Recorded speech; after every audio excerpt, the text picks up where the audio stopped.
Good morning, folks. It's Lindsey Houston with SPS back in the building with another SPS Monday Motivation. Hope you guys had a great weekend. I had a wonderful weekend. It was a high school football regional championship weekend. I got to go down to Macomb, Dakota, the largest high school in the state of Michigan, population of 3,000 students.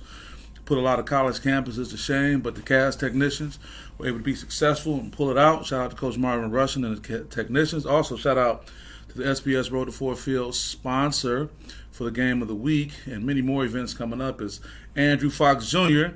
of the Fox team, powered by Good Company Realty. Appreciate his support. Proud alum of Cass. Got to support his team getting the win and one game away from Ford Field.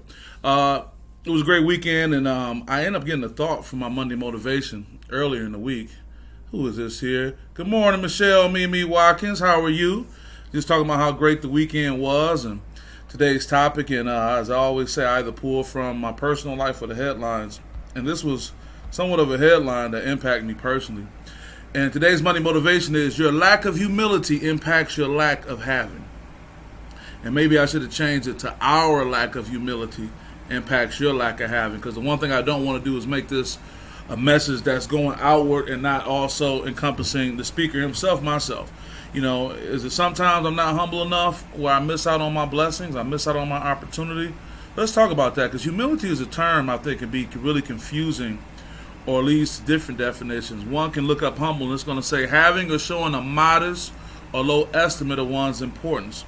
See, that's a fine line, because I think society with social media and how we present ourselves can make one think that humble means that you don't think highly of yourself or having low self-esteem. It's not the same.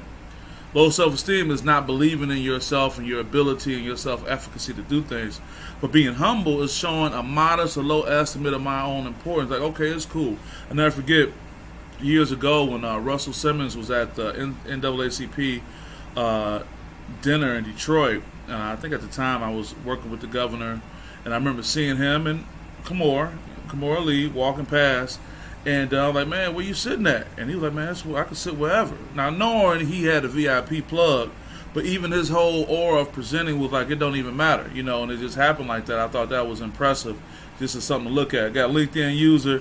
Good morning, Lindsey. Great thoughts. I appreciate that. It just says LinkedIn user. I can't get the name right now, but I know it's somebody out here slaying dragons, and I appreciate that, and I appreciate your support. So let me tell you a little bit more about this, okay? We talk about our lack of humility, and you talk about LinkedIn and that platform of the people out here being go-getters and representing for themselves and their brand and their organization. Let me just say, Andrew ended up getting a low-key promotion real quick, right? That's not what we're promoting right now, but check out Andrew Fox Jr. and the Fox team. But what I do want to talk about is, another take on being humble. To be humble is not to think less of oneself, but to think of oneself less. Now, that's not the new Nas lyric off his album that just dropped, or Yassine Bey and Talib Khalid Black Star when they were on SNL. That's not one of those heavy-hitting lyrics, but think about it. To be humble is not to think less of oneself, but to think of oneself less. So it's like falling back a little bit. One thing I love, great, good morning. It's me, Crystal Sanford Brown. Good morning. Thank you for all the work that you're doing, supporting Michigan's children as a board member, and all the great things you're doing in the community. I appreciate that so much. Thank you for the identity. It helps out a lot. One thing I love about my platform with SPS, especially when I cover the games and all the big events, shout out to Derek Coleman. He has the Michigan tip-off taking place December 5th, followed by Horatio Williams, his two-day event as well. When I go to these events, I get to capture photos of people in the crowd. I get to capture, images of not just the players and the coaches that are doing well, but other stakeholders in the game, if you will. Just, taking a picture of a parent with their kid, or just people that we all know. So it allows me to take the emphasis off of myself and help promote other people. I think that's a great opportunity for my platform to grow, and I just love doing it. But I think that's the concept, where it's not really about me taking all the pictures of myself, but being able to engage other people in what's going on and give them some insight. The same when I was at the Detroit Athletic Club. Been there several times before, but love to give people more insight and a sneak peek. Shout out to Steve Bernard, coach at Grosse Pointe. South, and his son Anthony Bernard has just signed with Mercer College. So to be able to take part in that experience, but also share some images to give some insight into the exclusive Detroit Athletic Club is great. But also staying with that theme, folks, Forbes put up a list of some 13 things that humble people do, and I'm going to take a few to share with you right now. One thing humble people do, they take time to say thank you. Let me tell you something that burns me up. I'm out and about socially speaking, and I may go out somewhere, and whether it's, getting somebody a meal, or if we're socially out, or picking up a drink or a cocktail, and somebody don't say thank you. It bothers me, but I just really wonder, is that because you don't want to set the bar of saying thank you for certain things, so you don't have to be in the attitude of saying it all the time, male or female? Somebody do anything for you, from holding the door to just, taking some time out of their day, even if it's just a millisecond. How hard is it for you to give up a thank you? Well, that's what humble people do. And I think, again, the root of humility leads to the outcome of it impacts you having. The story I want to talk about is the story of Magic Johnson before we even get into these. Yes, Magic Irvin Johnson. That's right. Why is it important to bring him up? Because earlier this week I heard this story. It says when Magic Johnson, left the NBA, and this is him talking. These are his words. This is in Forbes. He talked about there no guarantee when it comes to loans. When Magic Johnson retired from basketball, began investing in communities, he had a hard time getting a bank loan. Most people thought because I was Magic Johnson, I didn't have any challenges, he said. Well, 8 or 9 banks turned me down when I first began. They wanted my picture and my autograph, but they did not want to give me a loan. Now, can you imagine that? This is what motivated me for today's motivation. When I saw this clip, it was actually a clip. When I saw this early in the week, I said, oh, that's the message.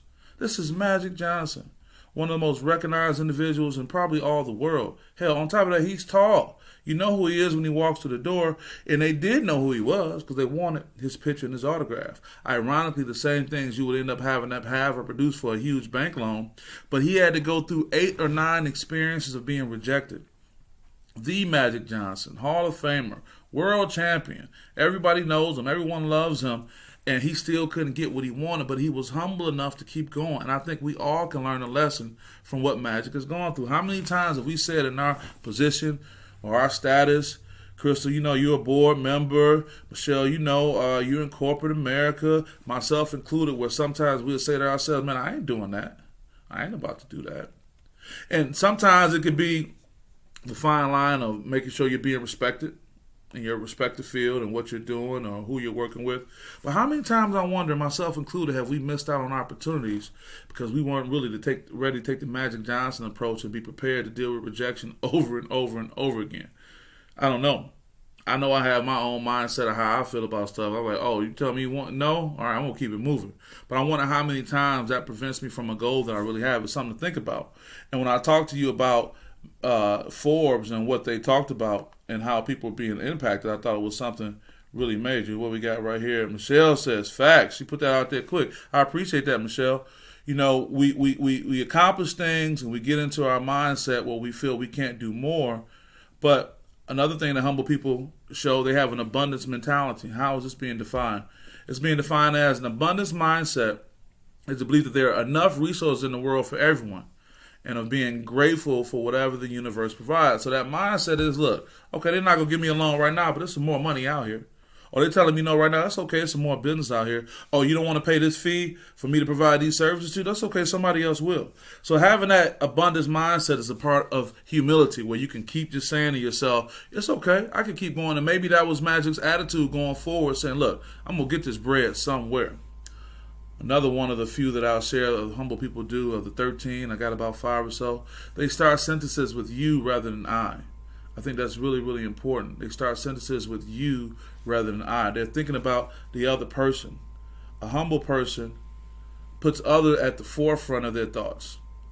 Humble people brag about others while the prideful people brag about themselves. Humble people are like, hey man, my man is out here killing it. He's doing his thing, or she's making it happen. Oh, check him out. Hey, shout out to my guy. He's doing this and doing that. Compared to prideful people saying, look at what I did. Hey, this is what I'm on. And I try to be conscious of it, myself included, because I don't want to just be throwing out these statements and they're not relevant to my life and how I can learn and grow too. And again, using the platform that I have, being out, shout out to other people. Hell, just the fact that in an interview, when I'm interviewing a student athlete or a coach or whoever it may be, or one of my great sponsors, I'm able to put the focus on that person. So I like that opportunity and what happens with that. Also, too, they accept feedback. They accept feedback. Humble people are not only receptive to constructive criticism, but actively seek it because they know that feedback is the pathway to improvement. That's what will get them what they want. After Magic didn't get those 7 or 8, or 3 or 4 times he got, shut down, you think he got some feedback from somebody? You think he talked to some people? You think he went out and did this next step right here? Did he ask for help? That's right. Part of being humble means realizing that you don't have all the answers. No one does. Humble people acknowledge what they do and do not know, and they also enlist help for the latter. You may have accomplished a lot, and you want to accomplish more, I'm sure, but that space in between may provide for focus on some of the principles of humility to help you get there. I'm not saying that you walk around braggadocious with your chest out all the time and saying I'm the best, but it's the subtle subconscious things that we do or how we look at the world that can change things. Again, saying, you rather than I. Making sure you're saying thank you for all the smallest things, whether it's someone holding the door or just, saying God bless you or whatever it may be. Be in a habit of saying it. It doesn't hurt you any to give that. And you want to talk about how that impacts people? Let's stay with the same subject matter. And right now, Magic Johnson's net worth is at $621 million. Not bad for a man that got rejected 8 or 9 times going to banks. And now those same banks that rejected him for $50 million will come back and give him $100 million going forward. So in a few words, I'm rich is what Magic is saying. So the outcome is continue to be humble. If Magic Johnson, all of 6'9" and a multimillionaire, one of the most recognizable faces in the world, can get rejected 8 or 9 times in this business venture but still find success and be sitting at a cool $620 million, way past $500 million, I think we all could be a little bit more humble in our walk in life. So we're at the 12-minute mark, folks. Normally beyond our 10 minutes, and not that that's a stated time I have to stop, but I just want to say I thank you guys for listening, for supporting SPS. I thank you for giving me a platform not only to share, but things that can help me in my walk in life. How can I use my platform to edify and build up more people and be more humility, and have more humility, and increase my having as well. So with that, I want you guys to enjoy your day, enjoy your week, enjoy your month, enjoy your year, which is wrapping up, and just enjoy your life. With that being said, see you guys next time. Peace.